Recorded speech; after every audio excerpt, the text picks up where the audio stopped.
ये होगा रिग्रेशन। फिर कोरिलेशन का मतलब है कि इन दोनों के दरमियान आपस में रिलेशन क्या बनेगा, या वो पॉजिटिव रिलेशन होगा या वो नेगेटिव रिलेशन होगा।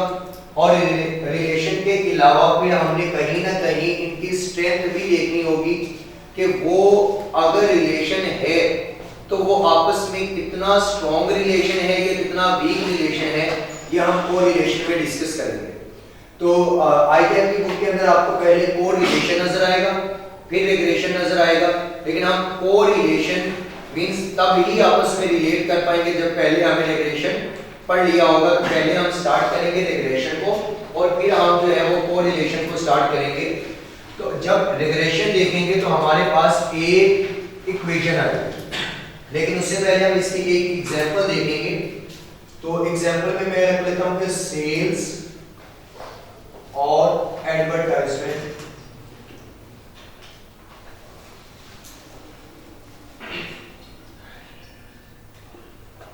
अब सेल्स और एडवर्टाइजमेंट अगर आप दोनों को देखेंगे तो ये कहीं ना कहीं सेल्स एडवर्टाइजमेंट के ऊपर डिपेंड कर रही होगी, और कभी एडवर्टाइजमेंट सेल्स पे डिपेंड करेगी कि अगर आप इतने की सेल्स करना चाहते हैं तो इतने की एडवर्टाइजमेंट करें तो सेल होगी। और कभी आप ये कहेंगे कि अगर इतने की एडवर्टाइजमेंट की है तो इतने की सेल होगी, ये भी सिनेरियो हो सकता है। आपको डेटा गिवन करके दे देगा कि हमने सेल्स की है 60,000 रुपए की, और जबकि एडवर्टाइजमेंट हमने की थी 5,000 रुपए। फिर जब एडवर्टाइजमेंट हमने इंक्रीज करके कर दी 7,000, उस वक्त हमारी 80,000 की जो है वो सेल्स हुई। फिर नेक्स्ट वो ये कह सकता है कि बताएं कितने की सेल्स होंगी जब हम जो है वो 15,000 की एडवर्टाइजमेंट करेंगे, और ये भी कह सकता है कि बताएं जी कि जब हमने 280,000 की सेल्स करनी होंगी तो उस वक्त कितने की एडवर्टाइजमेंट करेंगे। मींस आपको ये डेटा गिवन कर दिया गया है। अब इसकी मदद से आप कोई एक इक्वेशन सेट करेंगे, वो इक्वेशन बना के उसके अकॉर्डिंग फिर आप यहां पर इसकी वैल्यू पुट करके इसका आंसर निकालेंगे, या इसकी वैल्यू पुट करके इसका आंसर निकालेंगे।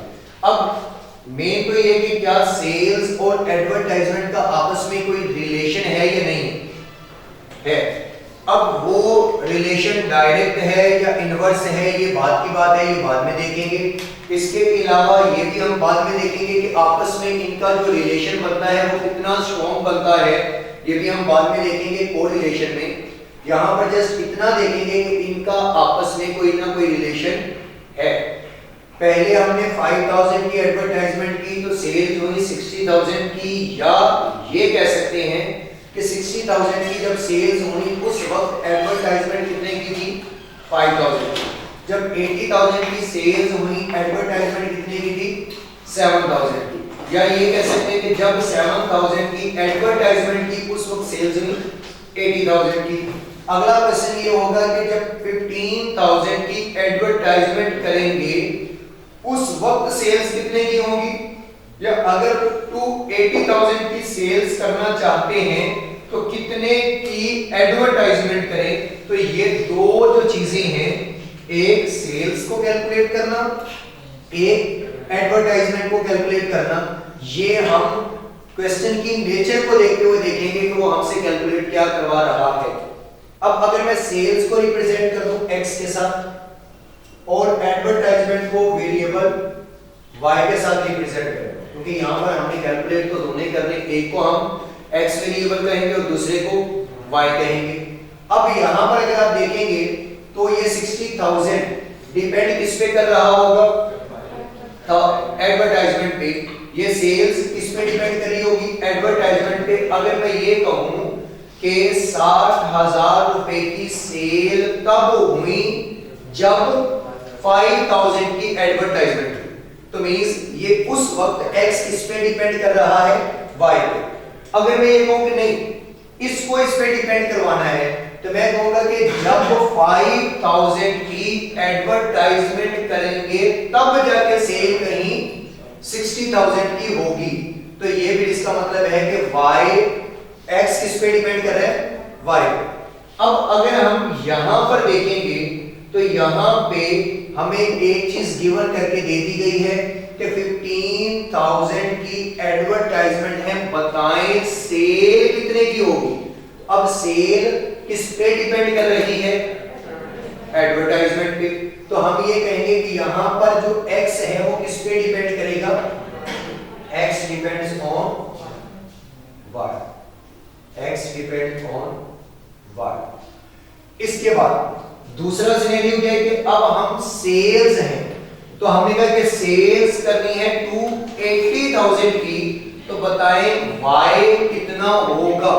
तो y अब किस पे डिपेंड करेगा, x पे, यानी कि सेल्स पे, क्योंकि वो तो गिवन कर दी है। अब एक टारगेट सेट करके दे दिया गया है, तो बाकी जो उस टारगेट को अचीव करने के लिए चीज निकाली जाएगी वो किस पे डिपेंड करेगा, टारगेट। लेट्स सपोज अगर हम ये कहते हैं कि वकास साहब को ये कहते हैं कि आपने इस माह के अंदर जो है वो 50 एडमिशन करने।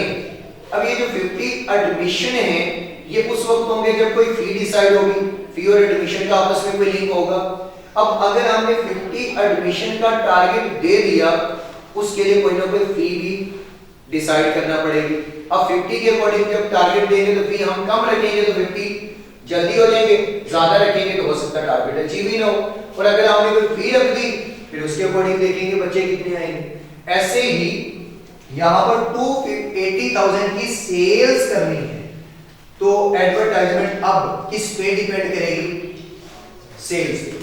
ये एडवर्टाइजमेंट डिपेंड करेगी सेल्स पे, और यहां पर सेल्स किस पे डिपेंड करेगी, एडवर्टाइजमेंट पे। तो यहां जो हमारे पास रिलेशन आएगा वो होगा y डिपेंड्स ऑन x। और एक चीज याद रखिएगा कि जिसकी वैल्यू गिवन की होगी, जिसकी वैल्यू गिवन की होगी वो आपके पास एक इंडिपेंडेंट वेरिएबल है।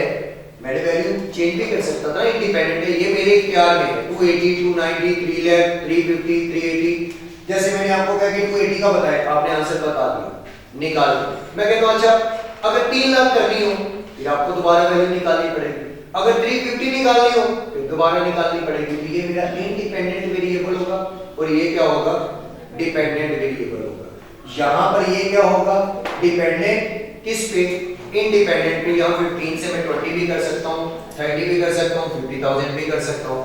तो यहां पर ये दोनों की रिलेशन लिखी है कि x डिपेंड करता होगा या तो y पे, या y किस पे डिपेंड करता होगा, x पे। ये दो सिनेरियोस आपको क्वेश्चन पूछा जा सकता है, दो सिनेरियोस में, लेकिन बाय डिफॉल्ट जो सिनेरियो होता है वो होता है y on x। By default क्या होता है, y ऑन x, के y डिपेंड करता है x पे। तो y जब डिपेंड करेगा x पे, x होगा इंडिपेंडेंट वेरिएबल और y क्या होगा, डिपेंडेंट वेरिएबल। और ये आप लोगों ने ग्राफ में भी पढ़ा था कि x एक्सिस क्या होता है, इंडिपेंडेंट, और y एक्सिस क्या होता है, डिपेंडेंट वेरिएबल। क्योंकि बाय डिफॉल्ट बैकएंड पे ये चीज है कि y डिपेंड्स किस पे करता है, x पे। अब इसके लिए हमें कोई एक इक्वेशन बनानी पड़ेगी, और इक्वेशन हमने ऑलरेडी लिंक करूंगा चैप्टर नंबर 1 से, फिर इसे जो है वो रिग्रेशन इक्वेशन में, या लीस्ट स्क्वायर रिग्रेशन भी इसे कहते हैं उस इक्वेशन को, या बेस्ट फिट इक्वेशन भी उसे नेम दिया जाता है।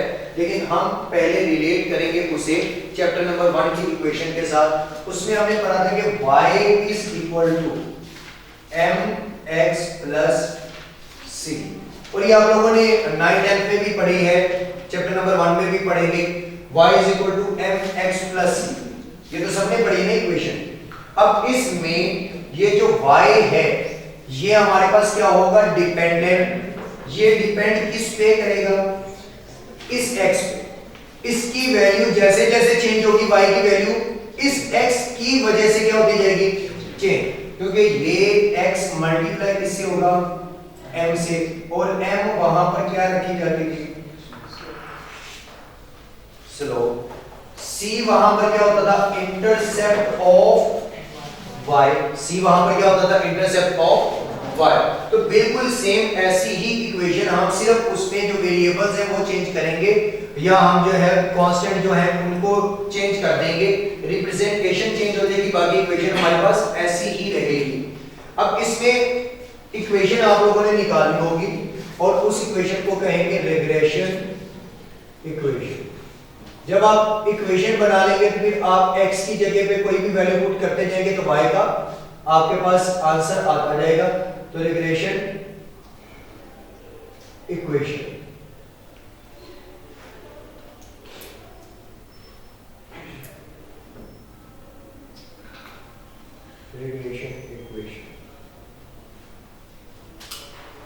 अब रिग्रेशन इक्वेशन हमारे पास है y is equal to a plus b x, y is equal to a plus b x. By default ये होगी, मींस अगर वो खामोश है, क्वेश्चन में कुछ नहीं बताया कि y डिपेंड्स ऑन x है या x डिपेंड्स ऑन y, बस क्वेश्चन देके वो खामोश है, तो मींस के हम क्या करेंगे कि y डिपेंड्स ऑन x लेंगे, कि y डिपेंड करेगा किस पे, x पे। अब यहां पर जो ये y होगा ये हमारे पास होगा डिपेंडेंट वेरिएबल, ये होगा डिपेंडेंट वेरिएबल, या आप इसे डिपेंडेंट वेरिएबल कह सकते हैं, या आप अगर इसे कॉस्ट में देखेंगे, ये तो वेरिएबल के अकॉर्डिंग तो ये डिपेंडेंट वेरिएबल है, और अगर आप इसे कॉस्ट में देखेंगे तो कॉस्ट में हम इसे कहेंगे टोटल कॉस्ट, इसे आप क्या कहेंगे, टोटल कॉस्ट। ये चैप्टर नंबर 1 में भी जाके एक दफा रिवाइज करेंगे, तो आप दूसरा नेम इसका टोटल कॉस्ट में भी रख लेंगे, जो कि आगे जाके आपने कैफ में भी ये इक्वेशन पढ़नी है, तो वहां पर फिर ये नीचे वाले जो नेम लिख रहा हूं ये वहां पर इस्तेमाल होंगे। जब जाके चैप्टर नंबर 1 पढ़ेंगे तो फिर नीचे वाले नेम इस्तेमाल होंगे, फिर हम इसे कहेंगे total y is equal to total cost, और यहां पर y इज इक्वल टू क्या होगा, डिपेंडेंट वेरिएबल। अब a रिप्रेजेंट करेगा यहां पर, अगर a को देखेंगे तो ये हमारे पास होगा intercept of y, intercept of y, या y इंटरसेप्ट कह लेंगे, इंटरसेप्ट ऑफ y। और अगर कॉस्ट के अकॉर्डिंग देखेंगे तो ये कहलाएगी फिक्स्ड कॉस्ट, फिर जो फॉर द पीरियड हमेशा क्या रहेगी, सेम रहेगी। इसके बाद अगर हम b की बात करेंगे तो जो b है वो बराबर होगा स्लोप के, ग्रेडियंट के, ग्रेडियंट का मतलब भी होता है चेंज होना, या आप उसे रेट ऑफ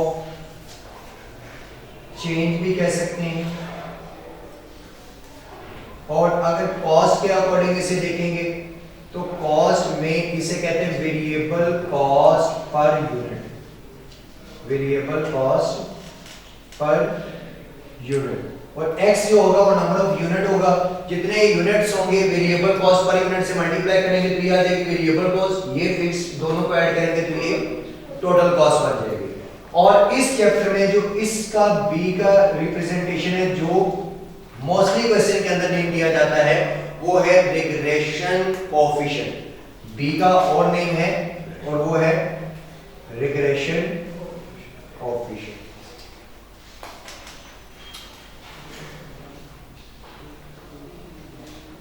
रिग्रेशन कोएफिशिएंट, और ये आईकेप का फेवरेट नेम है। जब भी b आपसे कैलकुलेट करवाएगा तो वो रिग्रेशन कोएफिशिएंट आपको कहेगा कि कैलकुलेट रिग्रेशन कोएफिशिएंट, और x यहां पर जो होगा उसे हम x को हम कहेंगे कि ये इंडिपेंडेंट वेरिएबल है, ये इंडिपेंडेंट वेरिएबल है। और अगर कॉस्ट के अकॉर्डिंग इसकी बात करेंगे तो ये नंबर ऑफ यूनिट्स।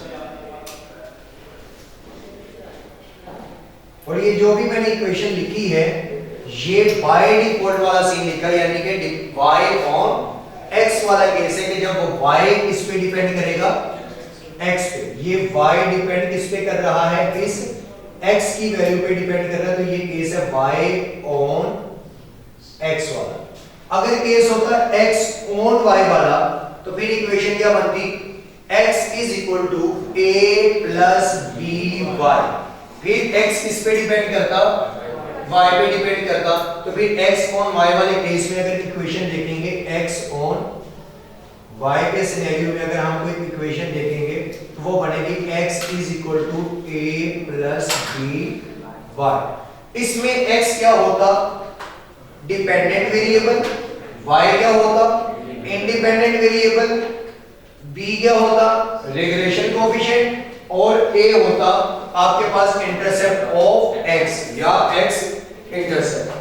तो मींस के ये दोनों इक्वेशन में से कोई एक इक्वेशन गिवन डाटा की मदद से आपको बनानी होगी, वो आपके पास y on x भी होगी या x on y होगी, लेकिन बाय डिफॉल्ट कौन सी होगी, y on x, by default y on x होगी कि y वेरिएबल आपका क्या होगा, डिपेंडेंट और x वेरिएबल क्या होगा, इंडिपेंडेंट।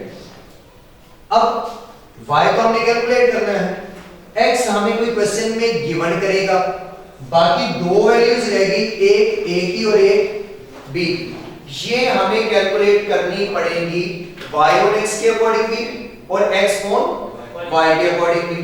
अब अगर ये नोट कर, ये मैं एक साइड पे लिख रहा हूँ ताकि फिर वो सारा इधर आ जाए, तो ये यहाँ कर लेते हैं कि अगर हमें एक तो ये है y on x वाला सीन और एक है x on y, x on y अगर होगा इक्वेशन बनेगी x is equal to a plus b y। अब हमने पहले कैलकुलेट करना है रिग्रेशन कोएफिशिएंट यानी कि b।